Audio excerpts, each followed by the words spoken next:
They said her father left her nothing, but in the old barn she discovered a buried safe.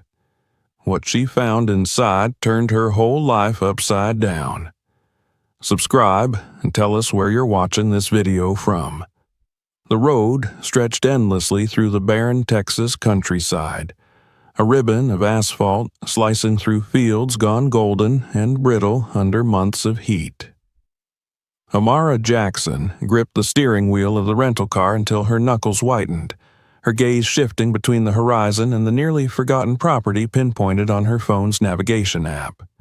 The engine hummed, the tires whispered over cracked pavement, but inside her chest a heavier noise churned, a tangled storm of grief, fear, and the uneasy sensation that she was driving straight into a past she had long since tried to abandon.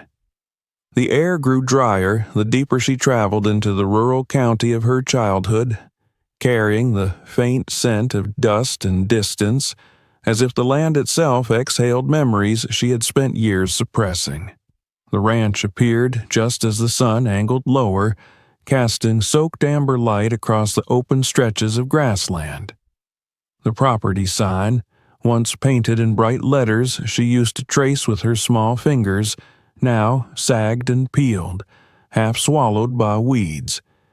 She slowed the car and stared out the window at the sight that should have felt familiar but instead struck her like an accusation.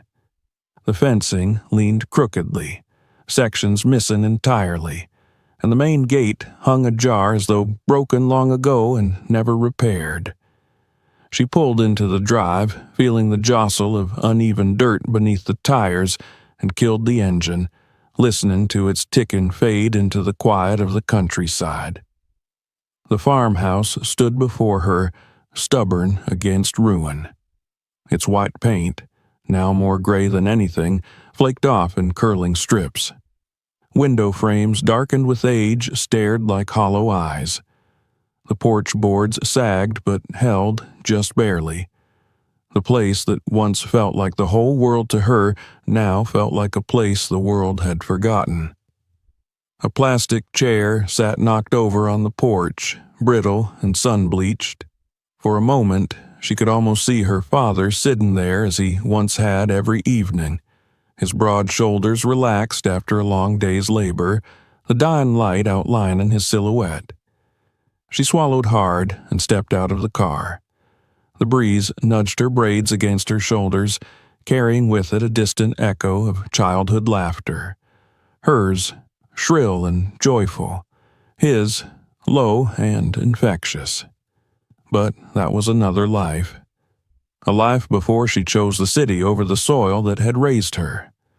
A life before their conversations dwindled into brief calls and awkward silences. A life before hospitals and the sudden, lonely burial she arrived too late to stop. Amara walked slowly toward the porch, feeling the fragile boards give under her steps. She unlocked the front door and entered the house as though trespassing in a stranger's home. The air inside was stale, tinged with sawdust and old tobacco. Dust blanketed the living room surfaces, except for one neat stack of envelopes on the coffee table. Bank statements, overdue bills, foreclosure warnings. The thick red lettering made her stomach twist. They had told her this was all he left behind. Debt and a burden no one wanted. She tried to imagine her father living here alone, his strong hands, once capable of taming wild cattle and coaxing stubborn soil into harvest, reduced to sorting bills he could never fully pay. She had been so sure he would always scrape through, always find a way. He had survived droughts and bad seasons before. But reality was silent and sharp and staring her in the face. He hadn't made it this time. Her cousins arrived that afternoon like a gust of unwelcome wind. 3 SUVs full of loud voices and louder opinions. They roamed the property with critical eyes, shaking their heads at the dilapidated structures. Amara stood aside while they muttered about demolition, auctions, and whatever quick cash they could squeeze from the wreckage of her father's life. One cousin clapped her shoulder with forced sympathy, reminding her again how lucky she was that at least the land was now hers, though everyone knew no one wanted to buy this remote stretch of earth. Another suggested she sell it right away and put all this behind her. She ignored the hints dripping with greed, the thinly veiled desire to see her gone so they could circle back like vultures if anything changed.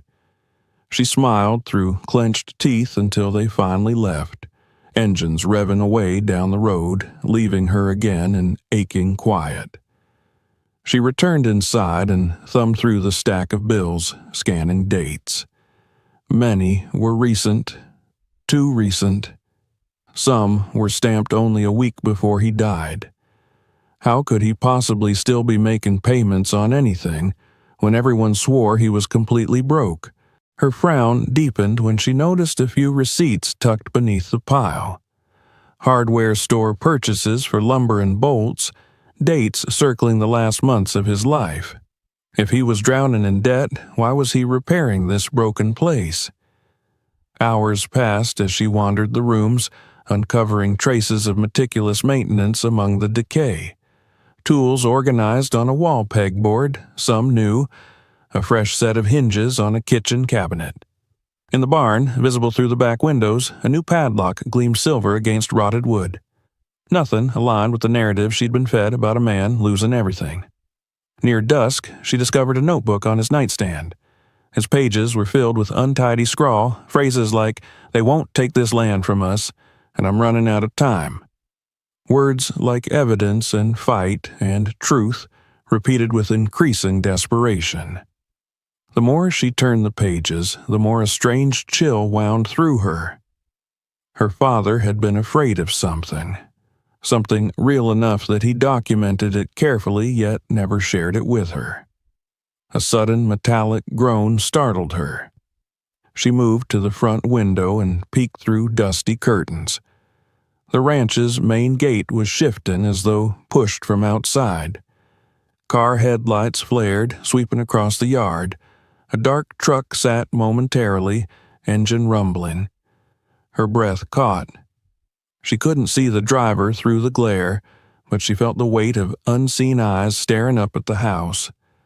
No one got lost this far out. You only came here if you meant to. Just as quickly as it appeared, the truck pulled away, tires crunching gravel as it drove off into the settling darkness. Amara stood frozen long after the lights vanished, listening for any hint of a return. She finally exhaled and turned from the window, though suspicion clung to her thoughts like burrs. She told herself it was nothing, just a curious passerby, yet deep in her chest a warning pulse drummed. She flicked on the small lamp beside the sofa.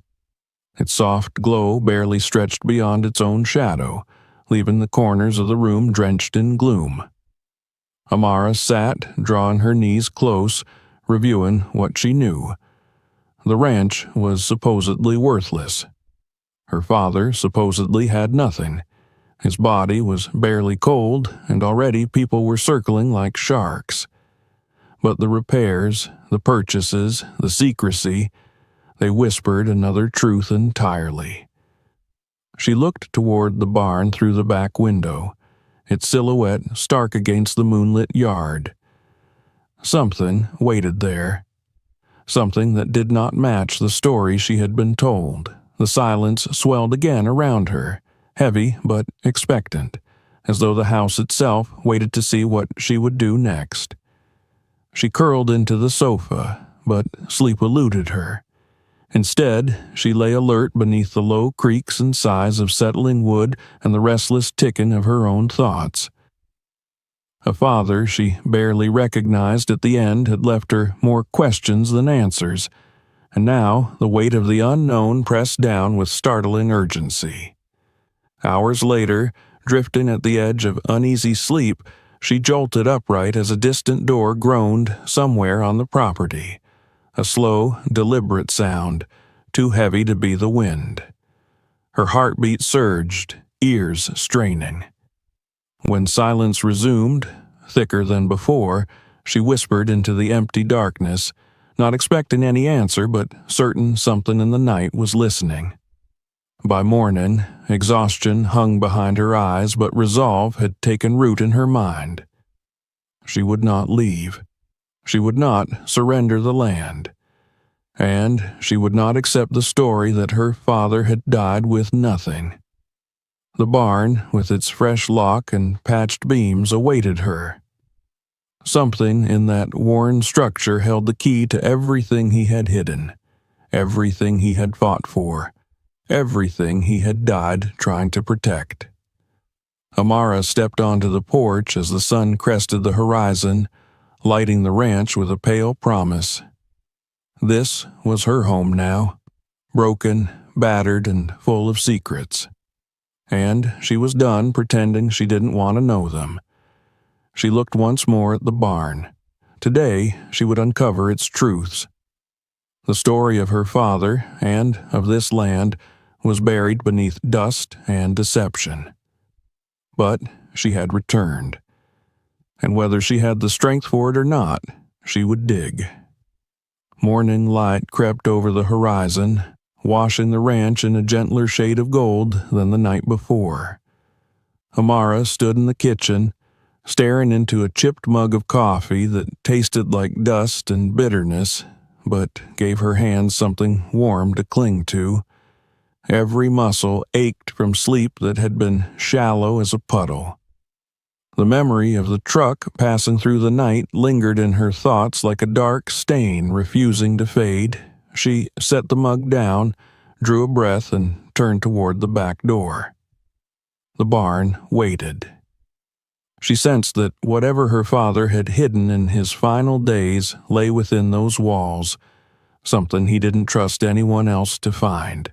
The padlock on the barn door gleamed as she crossed the brittle grass, the morning breeze rustling through weeds that brushed against her jeans.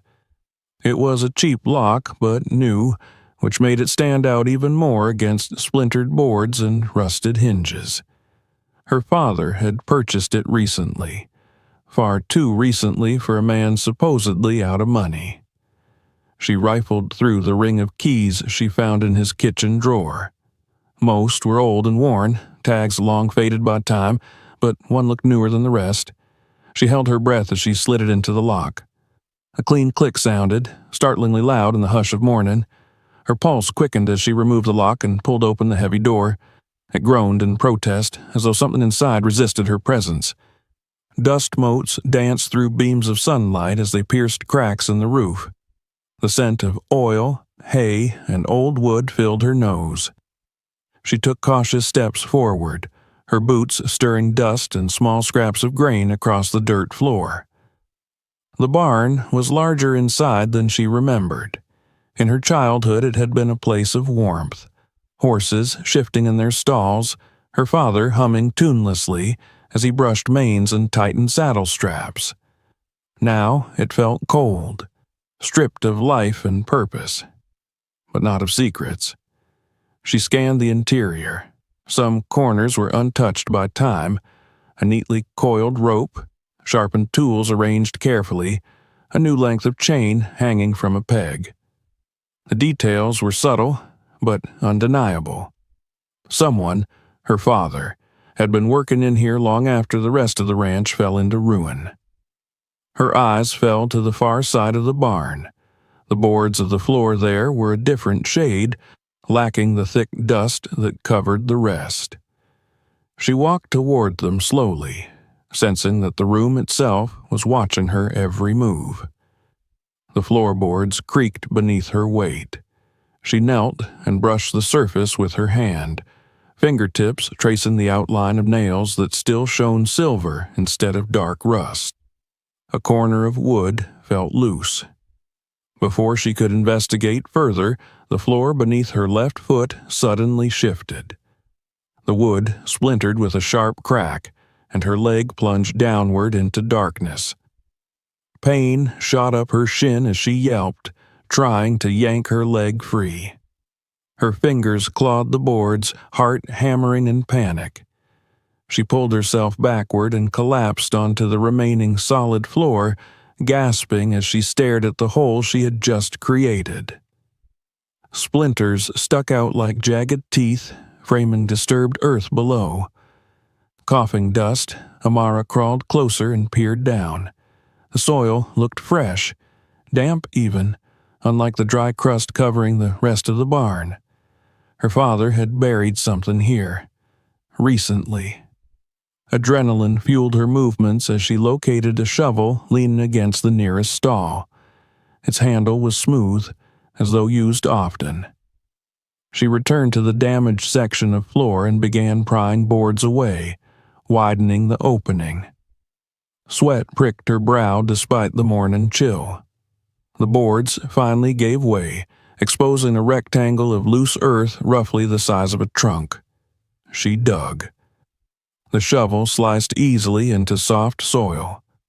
Each heap and mound she threw aside revealed more clues. The ground had been turned and tamped down not long ago. She imagined her father, alone at night, shoveling desperately in the dim glow of a single work lamp, racing against time. After 10 minutes of digging, the shovel struck something solid. The dull metallic thud reverberated up the handle and into her bones. She knelt and brushed away dirt with trembling hands. A surface emerged. Cold metal painted a faded army green. Panic and excitement tangled inside her chest. She cleared more soil, revealing a corner, an edge, and eventually the unmistakable shape of a safe. It was heavy-duty, reinforced steel, with 3 combination dials across the front and thick hinges still gleaming with fresh oil. This wasn't some family keepsake or cheap lockbox. This was the kind of safe used by banks or mining companies decades ago, built to protect anything worth killing for. Her father had buried it for a reason.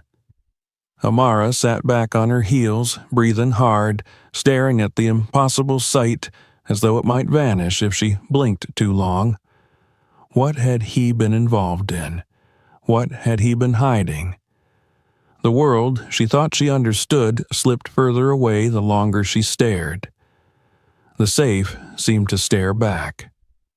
She wiped sweat and dirt from her brow, inspected the dials. There was no obvious clue, no note taped to the top, no key in sight. But she remembered the notebook in his room filled with frantic notes and scribbled reminders. Her father had been obsessed in his final months. Maybe obsessed enough to leave hints only she could understand.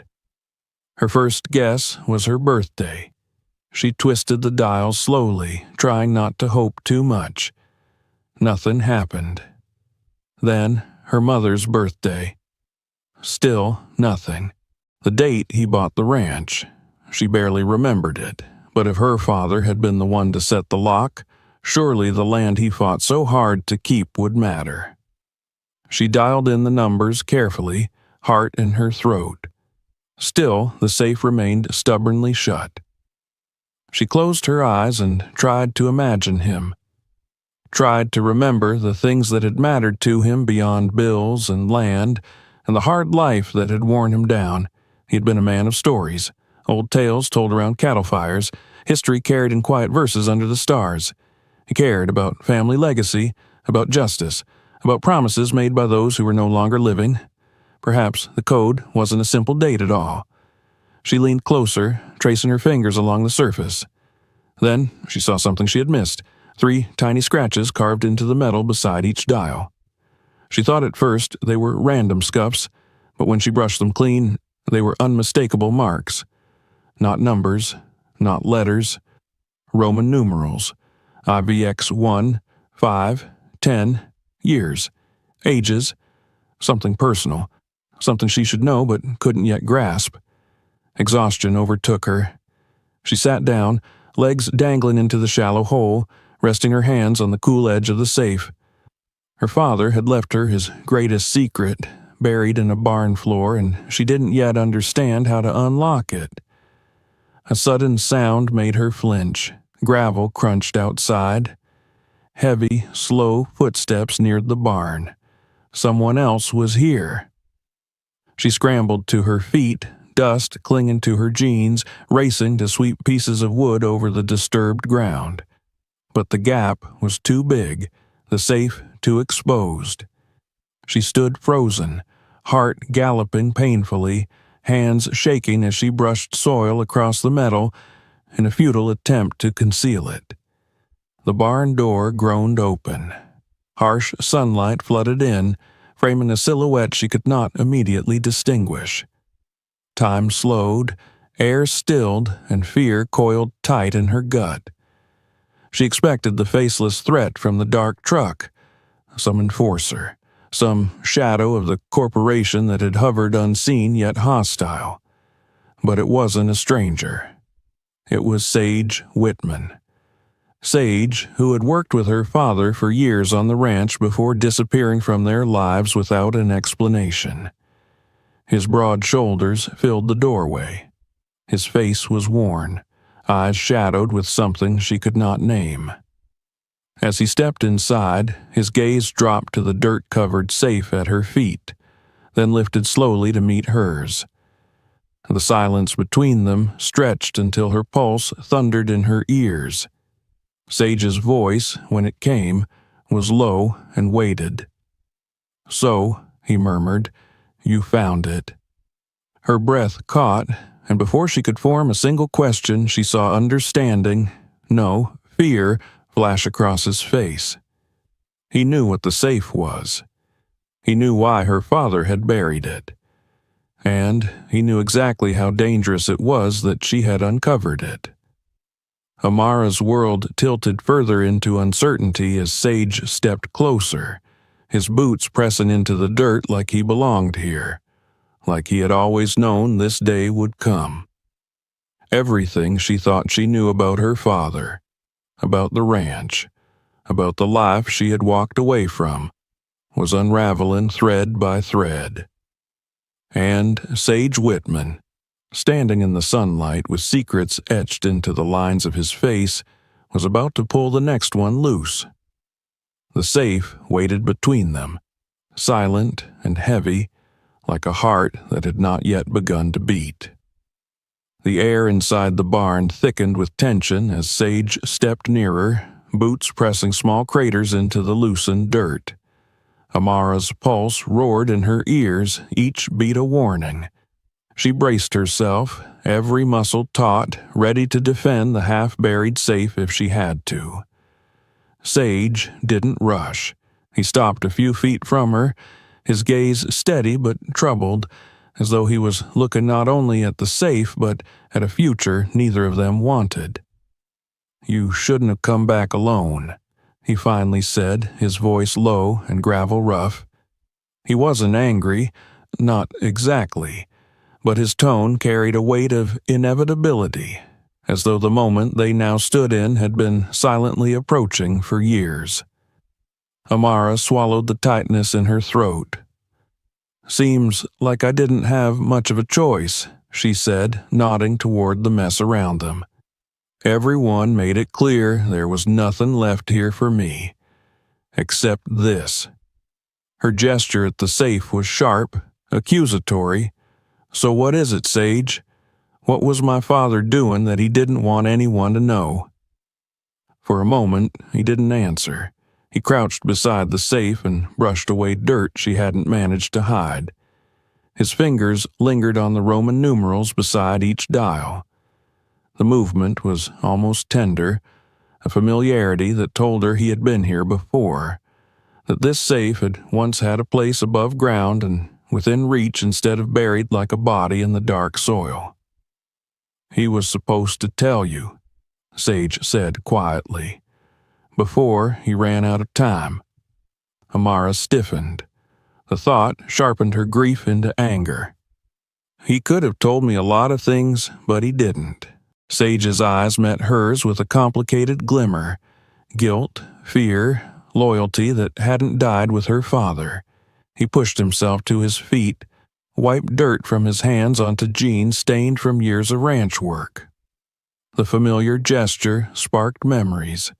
Sage helping her learn to ride a horse. Sage lifting her high to pick apples from the tree in the yard. Sage disappearing from their lives when the ranch grew quiet and the debts mounted.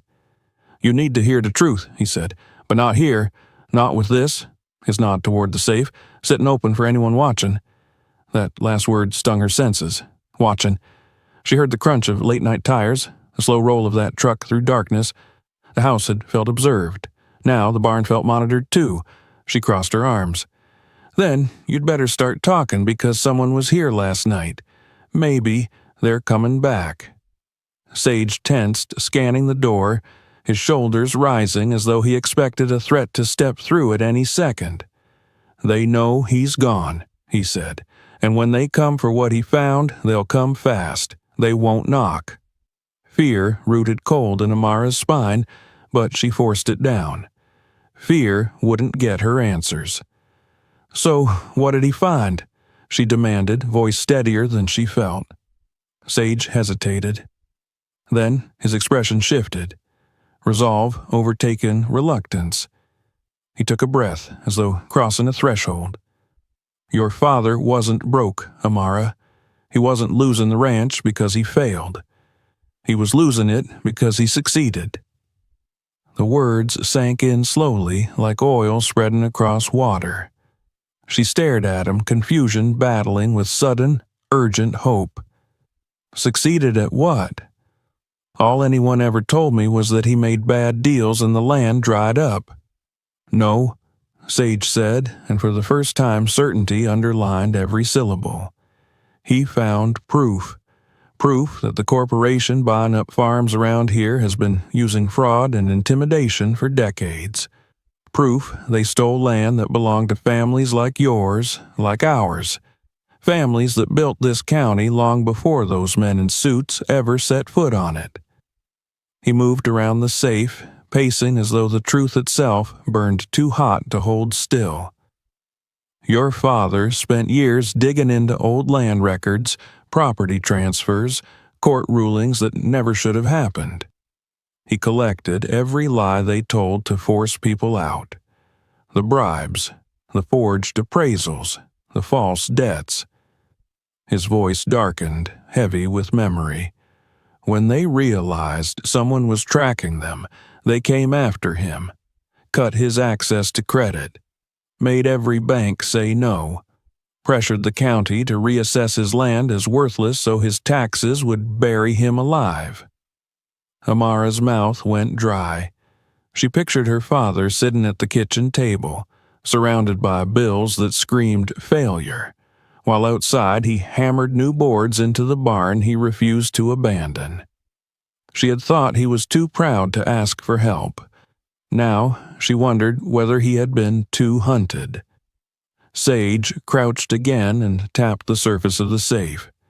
Everything they stole from these families, names, dates, signatures, evidence, it's in here. This is enough to take them to court and win. Silence thickened between them. Amara took it in, letting every revelation settle into place. Her father hadn't died poor. He had died fighting, and this barn had been his battlefield. Before she could speak, Sage pulled something from his jacket pocket. A second notebook, small and worn, edges curled like it had lived in a back pocket through countless storms. He flipped it open to a page filled with columns of numbers, initials, and abbreviations that meant nothing to her. "Your father trusted me," Sage said, his voice lower now, almost fragile. "I helped gather some of the documentation. I held on to what he couldn't risk keeping here. He always planned to show you when the time was right." Bitterness rose hot in Amara's throat. And what? He just ran out of time? Died before he could make me understand why I wasn't enough to be let in on the truth? Sage flinched as though struck. It wasn't about you not being enough, he said. It was about you being the only thing he had left. He wanted to protect you from all this until he could finish the fight. The tremor in his words cracked her defenses. A flicker of grief, real, raw, rippled through her chest. She turned away to steady herself, blinking against the sting behind her eyes. The barn suddenly felt too small, the air too thin to breathe. When she looked back, Sage was staring at the door again, face tightened. "We can't stay here," he murmured. "If they know you're back, and trust me, they do, they'll come for the safe next." Amara's instinct snapped like a trap. "We're not taking it anywhere until I know how to open it." Sage nodded, but his voice urged speed. "Your father said the combination is something only family would know, something personal." Her gaze drifted to the scratched Roman numerals. IVX 1, 5, 10. Her heart knocked hard against bone as memories leapt forward. Her father's voice singing goofy birthday songs, his joke about her being his #1 girl, her 5th birthday party, 5 candles exactly, no more. The 10 silver dollars he had promised for when she turned 10, though he could only afford 1. Before she questioned it, she knelt and spun the first dial to 1, the second to 5, the third to 10. Each click sounded like thunder in the stillness. She wrapped her hand around the handle and pulled. The safe opened with a clunk that echoed like a gunshot. Inside, beneath the neat stacks of documents and envelopes stuffed with receipts, lay canvas bags filled with silver nuggets that glinted in the morning light. Her breath caught. There were dozens, maybe hundreds, enough to buy back the ranch 10 times over, enough to change everything. But Sage wasn't looking at the silver. He reached for a leather portfolio packed thick with papers and maps. "This is the real gold," he whispered. "With this, we can expose the whole network, show exactly how they took the land away." As his fingers brushed the folder, a shout rang outside. "Open the door! Step outside with your hands visible! Now!" Amara's blood froze. Heavy footsteps, boots, the unmistakable thud of authority approaching. Sage slammed the safe door halfway shut, blocking the silver but leaving the paperwork visible. "Federal agents," he whispered urgently. "They'll seize everything as evidence and bury it in bureaucracy. Years of legal wrangling while the corporation continues with business as usual. That's what your father feared." The barn rattled as fists pounded against the entrance. "Last warning." Sage grabbed the portfolio and thrust it into her arms. "There's a second location," he said quickly, breath sharp. "My place. The room I built because your father insisted on a contingency plan." Another blow struck the door, the wood groaning under the assault. Amara felt adrenaline surge, turning fear into fire. She didn't need further convincing. She hugged the documents tight and allowed Sage to lead her toward the back of the barn, where loose boards shielded a narrow gap just wide enough for a desperate escape. They slipped out just as the barn doors crashed open behind them. Shouts erupted. Flashlights cut through shadows. Dirt sprayed under the rapid footfalls of agents sweeping the room. Amara and Sage crouched behind stacked equipment, breaths shallow and synchronized. In the distance, Sage's truck sat beyond a shed, half hidden beneath dusty tarps. They had a chance, but only if they moved now. "No matter what happens next," Sage whispered, eyes locked on hers, "you need to understand something. Your father didn't die defeated. He left you the means to finish what he started." His hand squeezed her shoulder, grounding her in the chaos. She nodded once, fiercely, and they bolted toward the truck, running through the fading remnants of morning calm into the widening jaws of a story much larger than either had ever prepared for. The barn behind them filled with agents, flashlights slicing through the dust and secrets left behind. The safe remained open, just enough proof waiting in silence for the reckoning that had finally begun.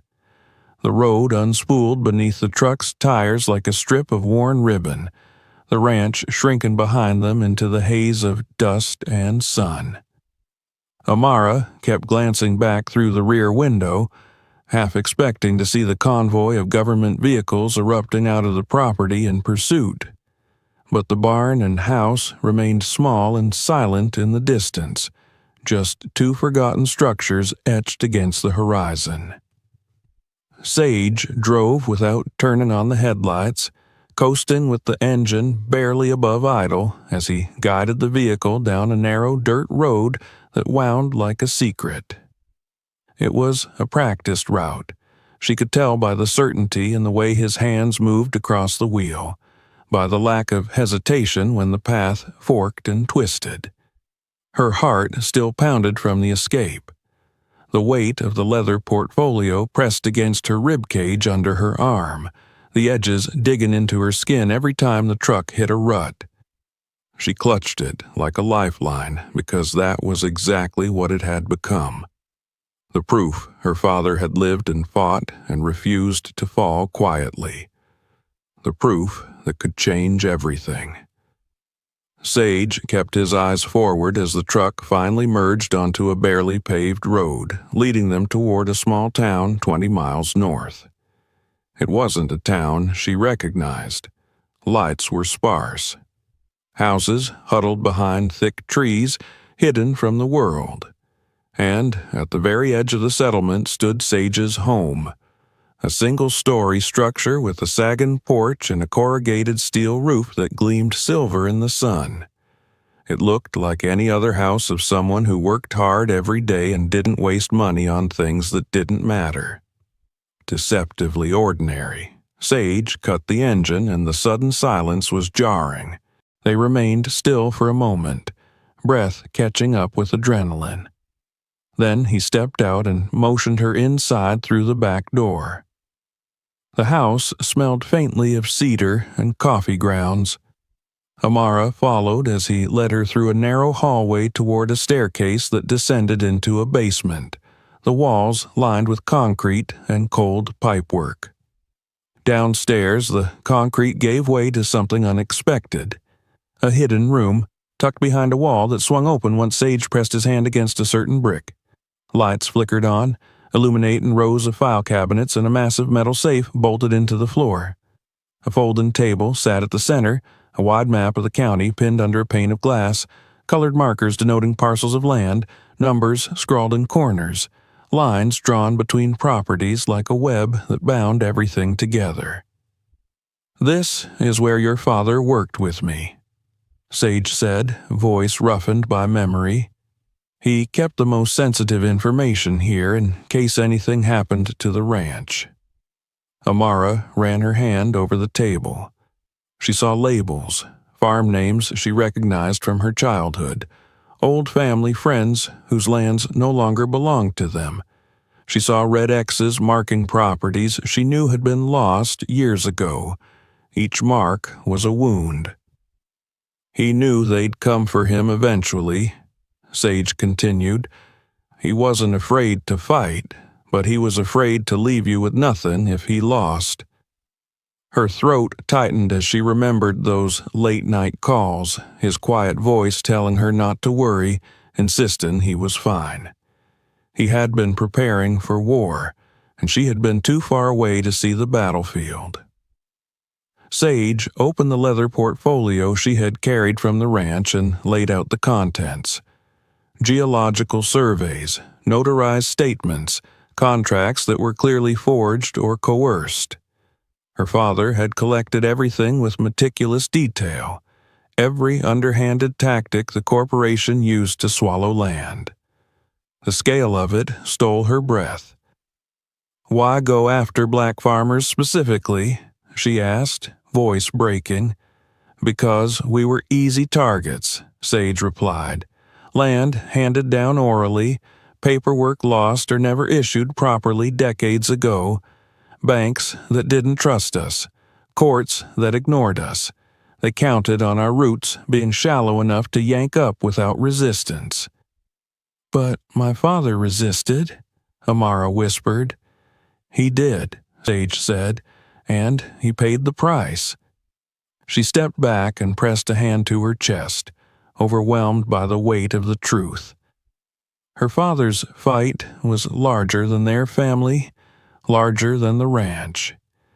He had been trying to save history itself. They spent hours sorting, reading, scanning what her father left behind.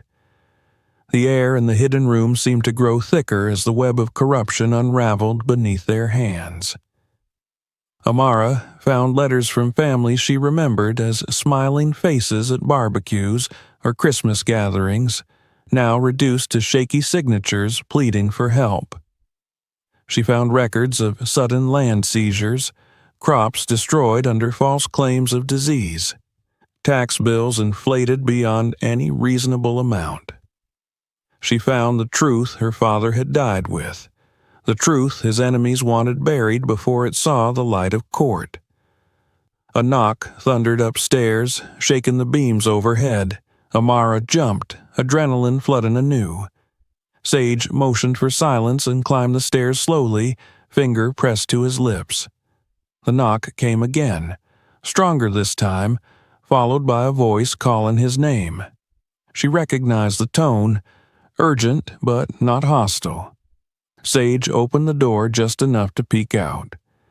"Lydia," he breathed in relief, stepping aside. A woman entered, tall and composed, dressed in a fitted jacket and worn boots that suggested she was ready for both business and trouble. Her sharp eyes took in the basement door before settling on Amara. "You're Theodore Jackson's daughter," she said, offering a hand. "Lydia Myers. I work with a legal organization dedicated to protecting minority landowners in rural areas." It wasn't the comforting introduction it might have been in a different life, but here, now, it felt like the first real help. Amara managed a nod as she shook the woman's hand. "I've been trying to reach your father for months," Lydia added. "He told Sage he'd bring you to us when it was safe." Her gaze softened slightly. "I'm sorry for your loss." Amara swallowed hard. "He wanted to protect me," she murmured. "Then he did," Lydia said. "You're here, and you have the evidence he died gathering." They returned downstairs together, and Lydia examined everything spread out on the table. Her expression shifted from curiosity to fury as she connected dots Amara had only begun to understand. "This is enough to topple a corporation," Lydia said, "and enough to make them very desperate." Her phone buzzed. She glanced at the screen and cursed under her breath. "The county just fast-tracked a foreclosure hearing on your ranch for tomorrow morning. Completely illegal." Amara's stomach dropped. "They're trying to take the land before we can prove anything." "That's exactly what they're doing," Lydia said. "They want this buried, permanently." Sage's jaw clenched. "We can't let that happen." Lydia nodded firmly. "We'll move for an injunction with what we have so far. It's not everything, but it's enough to make a judge hesitate." Before they could discuss further, the house suddenly went dark. The basement lights fizzled out, plunging them into hungry shadows. Lydia's head snapped up. "Power cut?" Amara's chest tightened with dread. They were found. Sage grabbed a flashlight from a shelf and switched it on with a sharp click. "Utilities don't just go out in this neighborhood," he muttered. "Not unless someone wants them to." Above them, footsteps creaked across the porch. Slow, deliberate. The unmistakable sound of someone testing the front door. Lydia's voice was barely audible. "They moved faster than I thought." The first heavy blow from outside rattled the frame of the house. Amara looked toward the stairs, instinct screaming to flee, but there was nowhere to go. The safe room was secure, but not impenetrable, and if they broke in, Sage stepped toward the main basement light switch, flipping the panel to activate emergency lamps. Small battery lights flickered on, casting eerie glows that deepened every shadow. The pounding at the front door intensified, wood cracking beneath the force. "We have to secure the documents," Lydia hissed. "If they get their hands on this, everything is over." Amara scrambled to gather pages, hands shaking. The weight of her father's legacy pressed down on her like a storm. It was no longer just a matter of inheritance. It was survival, not just for her, but for everyone whose history lived inside those files. The door upstairs finally splintered. Voices barked orders, flashlights cut through the dark. The invasion had begun. Sage shoved the rest of the documents into the basement safe and spun the heavy dial. The clatter of boots thundered closer. Lydia motioned for silence, her body tense like a drawn bowstring. For a moment, the three of them froze, caught between fight and flight, fear and defiance. Amara thought of her father alone in that ranch house, fighting as long as he could before death stole his chance to see justice done. The walls around her pulsed with memory, his determination, his sacrifice. No more running. Sage grasped Amara's shoulder and whispered, "No matter what happens, remember, your father chose you to finish this." The basement door burst open. Light flooded down the stairs. Armed figures descended like shadows come to life. Amara squeezed her eyes shut as the truth roared through her veins. This was no longer a mystery. It was a war. And she had just become its leader. The air seemed to disappear from the room the moment the armed figures burst into the basement. Their flashlights sliced through the dim emergency glow, blinding Amara as she instinctively pressed back against the concrete wall. Lydia stepped in front of her without hesitation, her arm outstretched like a human shield. Sage tensed, poised to fight though hopelessly outmatched. Boots thundered down the narrow stairs, each step echoing the closing of a trap that had been set long before any of them realized they were prey. But then something unexpected happened. The agents did not storm further into the safe room. They froze at the threshold, a voice barking from behind them to hold position. A tall man in a black jacket stepped forward, his badge glinting faintly. He surveyed the three of them with sharp scrutiny, his gaze lingering longest on Amara. His expression was unreadable, stern but not hostile. He raised a hand and the agents lowered their weapons only slightly, enough to reduce the threat but not remove it.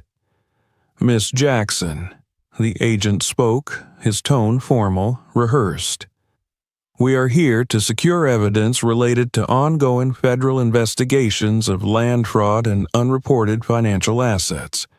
We have reason to believe this property contains material relevant to those investigations." Lydia didn't budge. She spoke with icy calm. "You have no warrant. You are trespassing and interfering with legal counsel." The agent's jaw tightened. "We have probable cause." "But not a warrant," Lydia repeated, her voice steel. "And without one, every step you take deeper into this room becomes a violation of constitutional protections. You may observe from there. You may not seize anything without judicial authorization." A tense silence followed. The agent knew she was right. Lydia stood taller, ensuring the proof of her authority radiated from every breath she took. The law was her armor, and she wore it well. After a long moment, the agent nodded curtly. "We will station 2 officers outside the premises while we request formal approval." He turned his head slightly, signaling his team to retreat up the stairs, though not far enough for comfort. "Do not attempt to flee," he warned. "That would be a mistake." When they disappeared, leaving the basement door open as a symbol of both surveillance and threat, Amara finally breathed again. Her legs trembled beneath her. She slid down the wall until she was sitting on the cold concrete, the truth of what had just happened pounding through her veins. "They're scared," Lydia said, adjusting her jacket, though her own breath was uneven. "They wouldn't have moved this quickly if they weren't threatened by the evidence we have. They want to shut this down before it explodes beyond their control." Sage locked the hidden door, knowing it would only buy a little time. "We need to move the material again," he said, "somewhere safer, somewhere they wouldn't think to look." Amara pressed her palms to her eyes. "How do we fight both a corporation and the government at the same time?" "You don't fight them alone," Lydia replied. "You rally people whose stories were stolen. You turn the buried truth into a weapon too big to crush quietly." Her voice softened as she knelt beside Amara. "Your father already lit the match. You're here to carry the fire." Amara didn't feel like fire.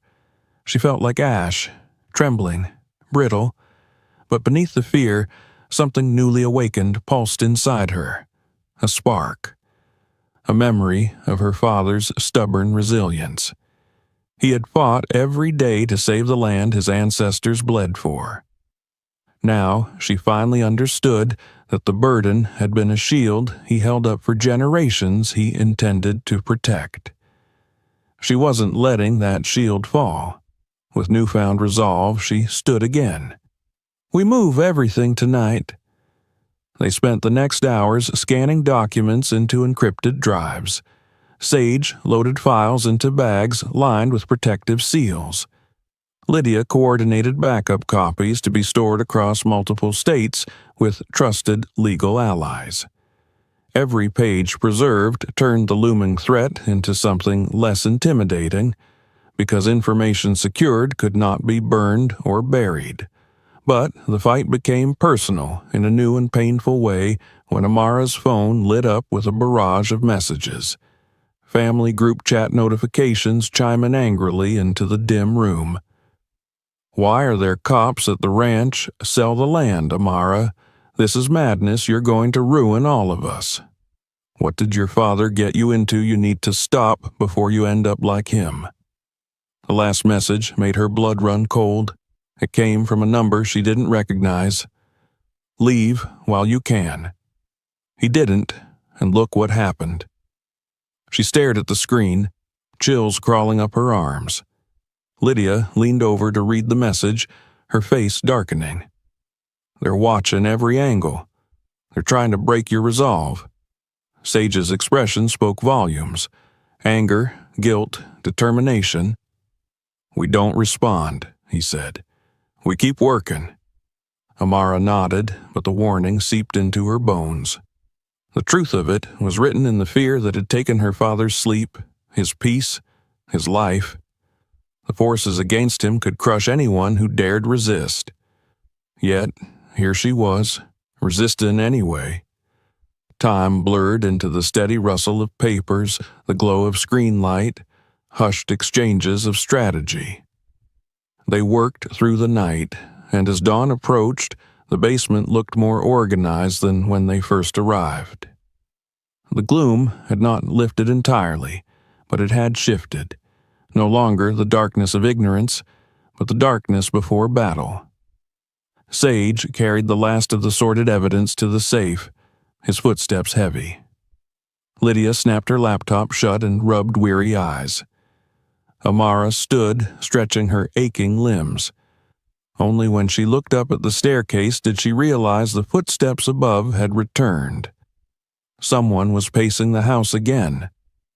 Sage cursed under his breath. "They're still here." Lydia pressed a hand to Amara's shoulder.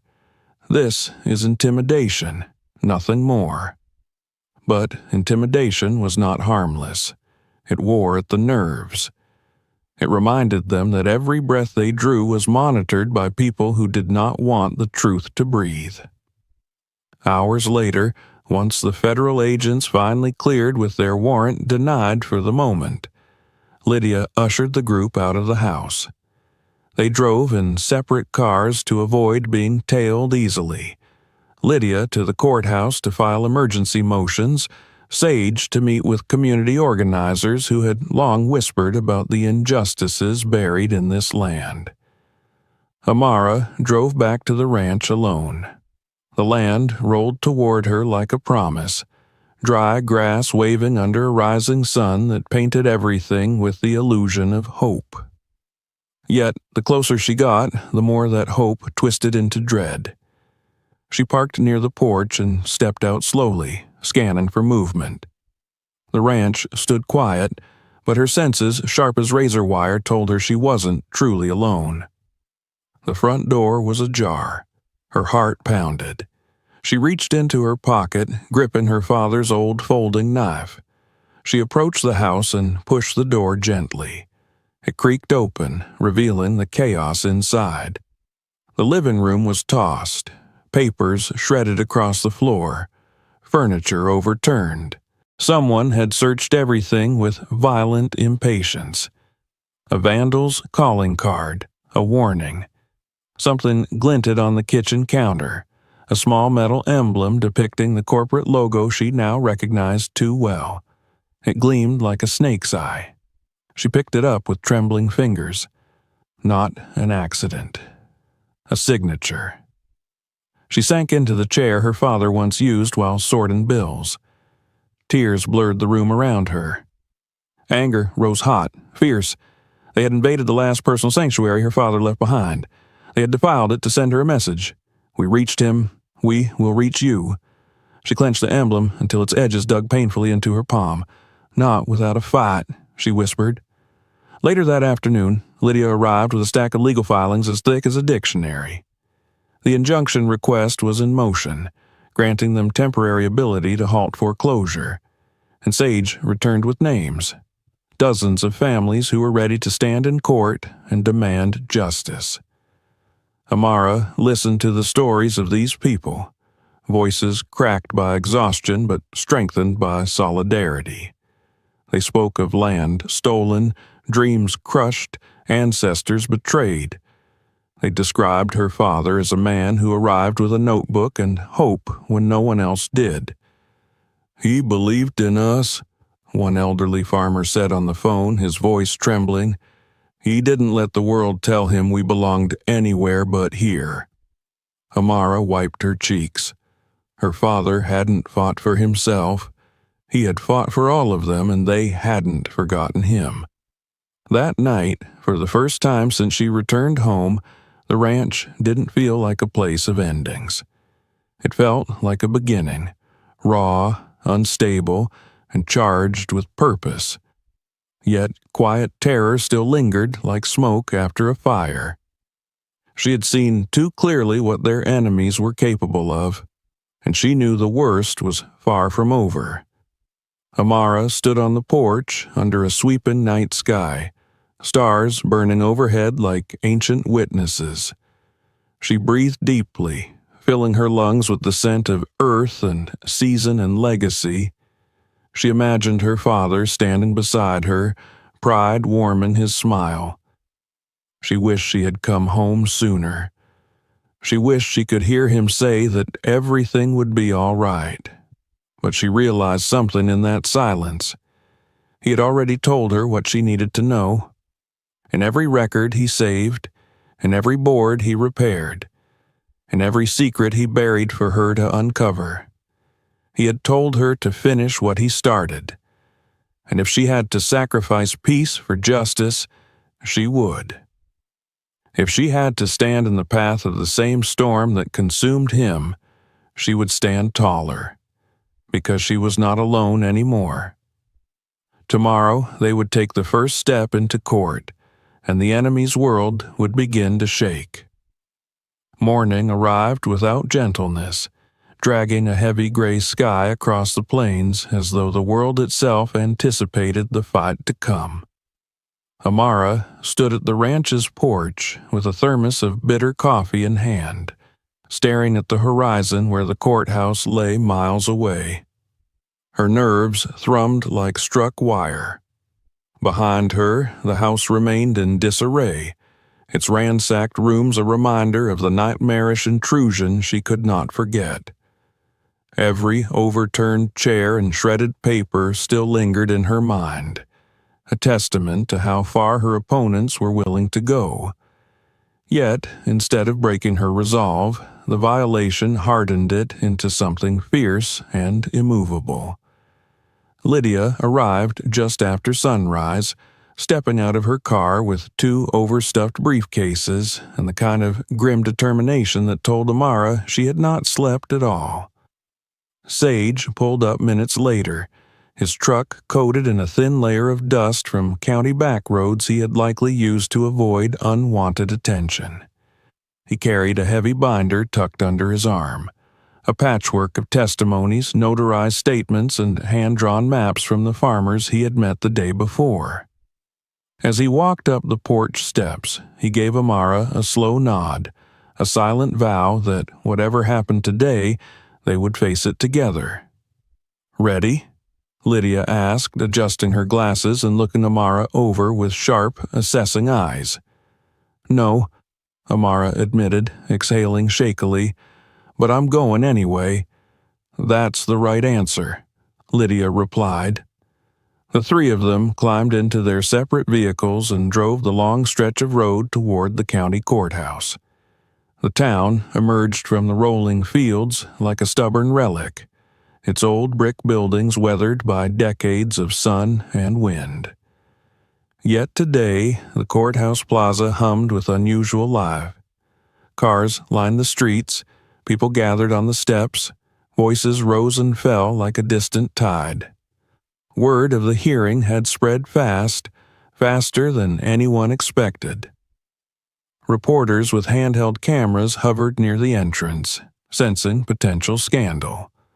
Farmers, local families, and curious townsfolk lingered in clusters, their whispers filling the air with electricity. When Amara stepped out of her car, conversations faltered. Heads turned. Some faces reflected sympathy, others suspicion, others a mixture of fear and admiration. She walked through the crowd with Lydia and Sage flanking her like protective walls. The steps felt heavier with every stride. Her father had never walked into this courthouse as anything other than a man fighting for breath. She would walk in as someone determined to reclaim the breath that had been stolen from him. Inside, the courthouse smelled of paper, old wood, and cold dust. The floor tiles gleamed from decades of footsteps wearing them smooth. They entered the courtroom, a rectangular chamber with pew-like benches, a raised judge's bench, and tall windows that drew in muted daylight. The atmosphere felt charged, coiled. The corporation's legal team was already present, seated at the opposing table. Their suits were expensive, their expressions polished into smirks of confidence. One of them, a man with silver-framed glasses and an unsettlingly calm demeanor, watched Amara the way predators observed prey. She recognized him from the emblem left on her kitchen counter. Realization hit her with an almost physical force. Whoever ransacked her ranch worked for the people now staring her down across the courtroom. A hand touched her arm gently. It was Sage, steadying her before the anger could break her composure. Lydia whispered, "Let them underestimate you. It will be their first mistake." The judge entered, calling the session to order. Everyone rose, then settled. The hearing began with procedural statements, but the formality did little to calm the storm building behind Amara's ribs. When Lydia stood and addressed the court, her voice carried the clarity of a cut diamond. "Your Honor, we are here because my client has been targeted with a fraudulent foreclosure attempt accelerated without due process. We have evidence of systemic illegal actions by a corporate entity that has exploited minority landowners for decades, and we seek temporary injunction to halt foreclosure until a full investigation can be conducted." The opposing counsel countered with smooth confidence. Your Honor, the foreclosure is purely administrative. The corporation has followed all legal procedures. We are here only because Miss Jackson is attempting to delay lawful actions with baseless accusations. Lydia laid the first stack of documents on the table. The sound echoed like the drop of a hammer. These are land transfer histories showing irregularities, repeated patterns of coercion, and fraudulent appraisals linked to your client. This is inadmissible speculation, the corporation's attorney retorted. We request dismissal. The judge interrupted him sharply. I decide admissibility, not you. Lydia continued, sliding forward sworn statements from multiple farmers. These testimonies detail threats, harassment, and deception executed by agents of the corporation to force the sale of land that should never have been relinquished. Whispers rippled through the courtroom. The judge leaned forward, studying the stack with furrowed brows. The corporation's attorney attempted to mask his unease, but his tightened jaw betrayed him. And finally, Lydia said, lifting the leather portfolio Amara carried from the storm of federal agents and danger. This is documentation meticulously gathered by Theodore Jackson, landowner, community advocate, and father of my client. These records reveal a coordinated campaign of property theft, concealed under false debt and manipulated court rulings. The corporation's attorney sprang to his feet. Objection. These documents may be stolen or fabricated. We demand they be entered only after verification. They have already been verified, Lydia said coldly, by independent legal experts, by historic land registries, and by members of this community who have lived the consequences firsthand. The judge's expression shifted, no longer merely attentive but wary. The weight of the evidence pressed like gravity against the room. The corporation's attorney glanced at his team, and for the first time, their professional facade cracked with visible concern. Amara felt her heart slam against her ribs as Lydia gestured toward her. Your Honor, my client would like to address the court. A hush fell over the courtroom. Amara rose, her legs steadier than she expected. She stepped before the judge and took a breath that tasted of sweat, fear, and raw determination. My father wasn't a criminal, she began, voice trembling but growing stronger with each word. He didn't lose his land because he was irresponsible. He lost it because people with power decided that families like mine didn't deserve to keep what we built. My father spent the final years of his life gathering proof.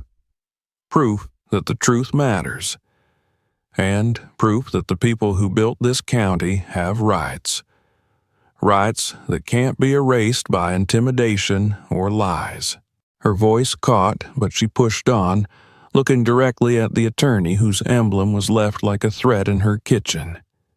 Someone broke into my home to scare me, to silence me. But I'm here, and I won't be silent. Not for my father, not for the other families, and not for myself. If the court believes this evidence deserves to be heard, then I ask you to stop the foreclosure and let justice be done. When she sat, Sage placed a firm hand over hers. The courtroom was so quiet she could hear the ticking of an old wall clock. The judge inhaled deeply and steepled his fingers. Given the volume and seriousness of the evidence presented, I'm granting a temporary injunction stopping all foreclosure actions against Miss Jackson's property. Additionally, I'm ordering an independent review of the corporation's land acquisition practices within this county over the past 20 years. A gasp swept through the benches like a wave.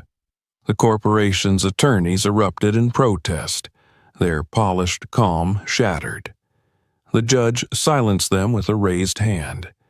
And in light of allegations of harassment and intimidation, I am authorizing an immediate protective order for Miss Jackson.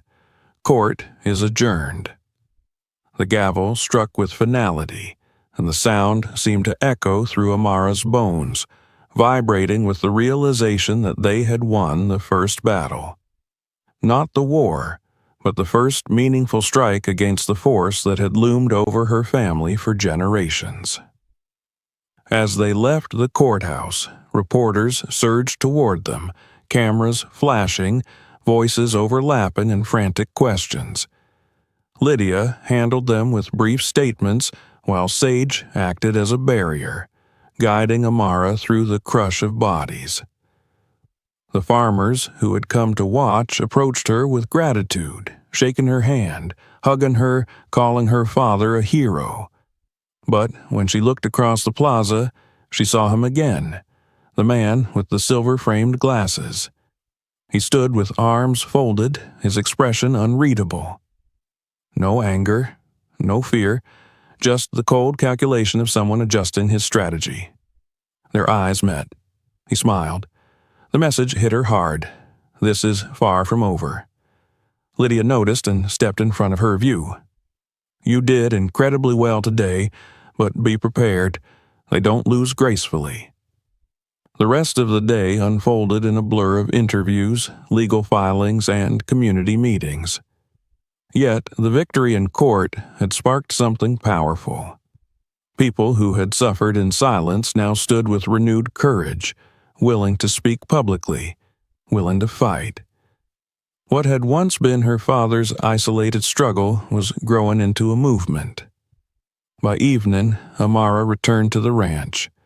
The sun dipped behind the horizon, casting long shadows across the fields. She stepped out of the car, exhaustion settling deep into her limbs, but something felt different. The land felt lighter, as though some invisible weight had been lifted, even if only a fraction. She inhaled the scent of soil and grass and dusk, and for the first time since she came home, she felt hope rising. She walked toward the barn, the place where the truth had first clawed its way back to life. The broken boards still lay scattered. The hole where the safe once hid looked strangely peaceful. She crouched down, touching the earth her father had turned with his own hands. "You weren't alone," she whispered. "You never were." Above her, the early night sky glittered with stars, each one a witness to the road she had stepped onto. The fight ahead loomed like a long, dark stretch of highway, but she no longer feared traveling it. Every step she took now was a step her father had carved out before her. Tomorrow they would strategize again. Tomorrow the corporation would strike back. Tomorrow more truth would bleed into the light. But tonight she allowed herself something precious, a moment of peace, a breath of triumph. She straightened and turned toward the house, unaware that far beyond the fence line a pair of headlights flickered in the shadows, watching and waiting. The war was not done, but neither was she. The night after the courthouse hearing draped itself over the ranch like a protective blanket, a darkness not of fear but of recovery. Yet Amara did not sleep. She lay awake in her childhood bedroom, staring at a ceiling still covered in faint stars her father had painted with glow-in-the-dark stickers when she was small. They had once filled her with wild dreams of exploring far-off galaxies. Now they reminded her of a father who saw possibility even in cracked paint and leaking roofs, a man who believed the future could still shine. Morning arrived quietly. No alarms blared. No hurried footsteps stormed the property. The air outside hummed with cicadas and a breeze that whispered over the fields, rustling tall grass like a chorus of applause. It was almost peaceful, if not for the lingering knowledge that someone out there still wanted to crush everything she had reclaimed. Sage returned early, carrying provisions for breakfast and a quiet confidence that buoyed Amara when her nerves attempted to shake her resolve. Lydia arrived an hour later in freshly pressed clothes and a stack of papers thicker than a Bible. The judge ordered a comprehensive investigation, she said as she stepped inside, her voice brightened by victory. We'll need to prepare every detail. The corporation will try to bury this again. Amara nodded, feeling that familiar dual surge of excitement and fear. The battle ahead was still long, but this, standing in her family's kitchen with allies, felt like the first sunrise after a brutal storm. The day unfolded in a blur of organization and strategy. Contractors hired by the co-op began arriving at the ranch. Trucks backed into the driveway, workers stepping out with tools in hand, ready to repair the house and barns. Some were familiar faces, old neighbors who once knew her father. Others were new, members of the growing coalition formed to protect the returning farms. Every hammer strike and board nailed into place sounded like a heartbeat, restoring rhythm to land that had been gasping for too long. Amara watched them work with awe. What had once been a forgotten plot, a symbol of loss, now sprouted the early signs of rebirth. Sage pointed out areas to reinforce, speaking with the natural authority of someone who had served this land far longer than she ever had. His voice, low and sure, guided the workers to replace rotted beams, patch up walls, and plan the reopening of the ranch's fields. This place is coming alive again, he told her as they surveyed the progress. Your father would have been proud. The compliment hit her with surprising force. She blinked away the sting in her eyes and nodded, unable to speak through the swell of emotion. She took a long look at the sprawling acreage, once choked with neglect, now slowly blooming with purpose, and for the first time in years, she felt grounded in a way the city never offered. Lydia gathered the group inside the newly tidied living room to share updates. The injunction had emboldened those who'd suffered quietly under the corporation's thumb. Phone calls poured in from landowners across the county wanting to join the fight. Local journalists reached out, eager to cover the story. A regional news network requested an interview. You're becoming the face of something bigger than this ranch, Lydia said, her dark eyes burning with conviction. This is a historic reckoning. Amara wasn't entirely sure how she felt about that. She hadn't asked to be a symbol, but she thought of the threats made against her, the damage to the ranch, the cruelty masked behind legal paperwork. She thought of her father, burying the safe in desperation, clinging to hope that someone, she, would pick up the torch before it went out. If becoming the face of justice was the price she had to pay, then she would wear the burden proudly. Evening approached with a quiet warmth. Workers left with promises to return at dawn.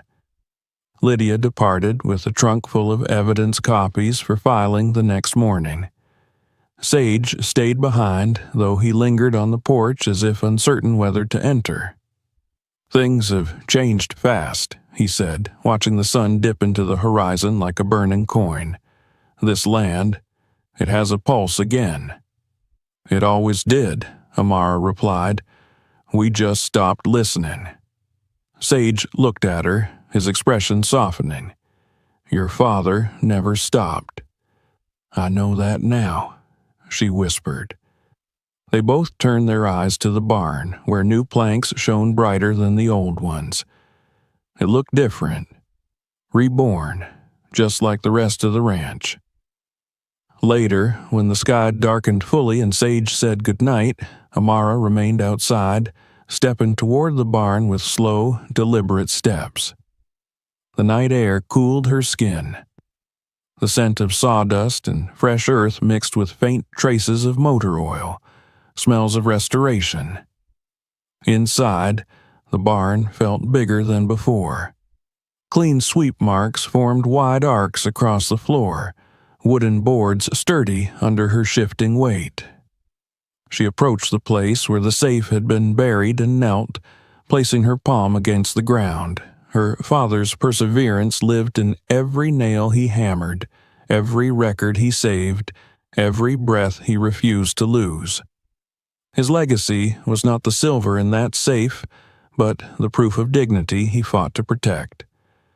She stood again and wandered through the aisles of restored stalls. The past here wasn't haunting, it was guiding. When she exited into the moonlight, she paused beneath the stars. She remembered how her father once pointed upward and told her that every star was a memory of those who came before, every ancestor who refused to fade. Tonight, she felt them watching, rooting for her. Back at the house, she entered the living room where the ransack had once brought chaos. Now it was decluttered, repaired, hopeful again. On the main table lay a final item she hadn't noticed before. An old envelope, sealed and worn thin from years of being handled. Her father had written one word on the front: Amara. Her heart leapt into her throat as she tore the seal slowly, carefully. Inside, she found a single sheet of lined paper covered in her father's familiar handwriting. The ink wavered slightly, as if his hand had not been steady in the final days he wrote it. "My little star," the letter began. "If you are reading this, then you came home, just like I always knew you would. I didn't want this fight for you. I wanted you to live free, unburdened by the weight this land placed on my shoulders. But I also knew the truth. This land is not a burden. It is a gift, one that our family paid for with sweat, love, and sacrifice. I fought as long as I could so you wouldn't have to. But if fate put the battle in your hands, I know you will win it. Not because you are stronger than me, but because you are the reason I fought at all. Finish what I began, and don't forget that you were always my brightest dream. Love, Dad." Tears fell silently, blotting the edges of the page. Amara pressed the letter to her chest, feeling the echo of his heartbeat beneath her own. He had believed in her even when she doubted herself. He had believed that the land deserved to stay in the hands of the families who nurtured it. And now she believed too. She wiped her eyes and stepped outside again, needing to feel the open air. The moon lit the ranch in silver, a fitting blessing for a place that had once harbored silver beneath the soil as a quiet secret. The wind carried the low sound of laughter from down the road, where neighbors celebrated, energized by their newfound hope. She could almost imagine her father leaning against the porch railing beside her, smiling softly, his boots dusty, his shoulders finely lighter. The ranch would not fall. The families would not disappear. The stolen stories would return home. A rustle in the grass down by the fence caught her attention. 2 headlights flickered into view, then retreated, someone watching again from afar. The threat was still out there, patient and vengeful, but it no longer paralyzed her.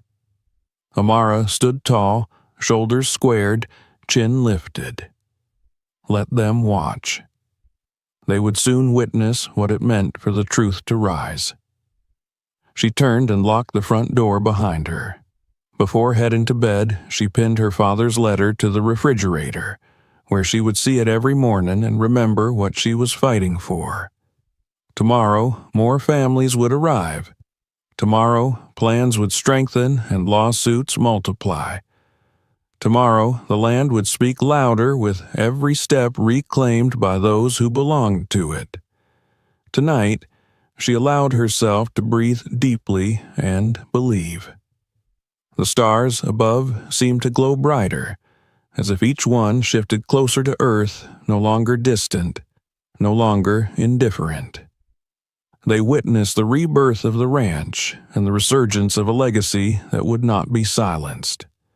The war ahead still stretched long and dark, but for the first time in a long time, Amara Jackson did not fear the dark. She was a light her father left behind, and she was ready to burn. Don't miss what happens next.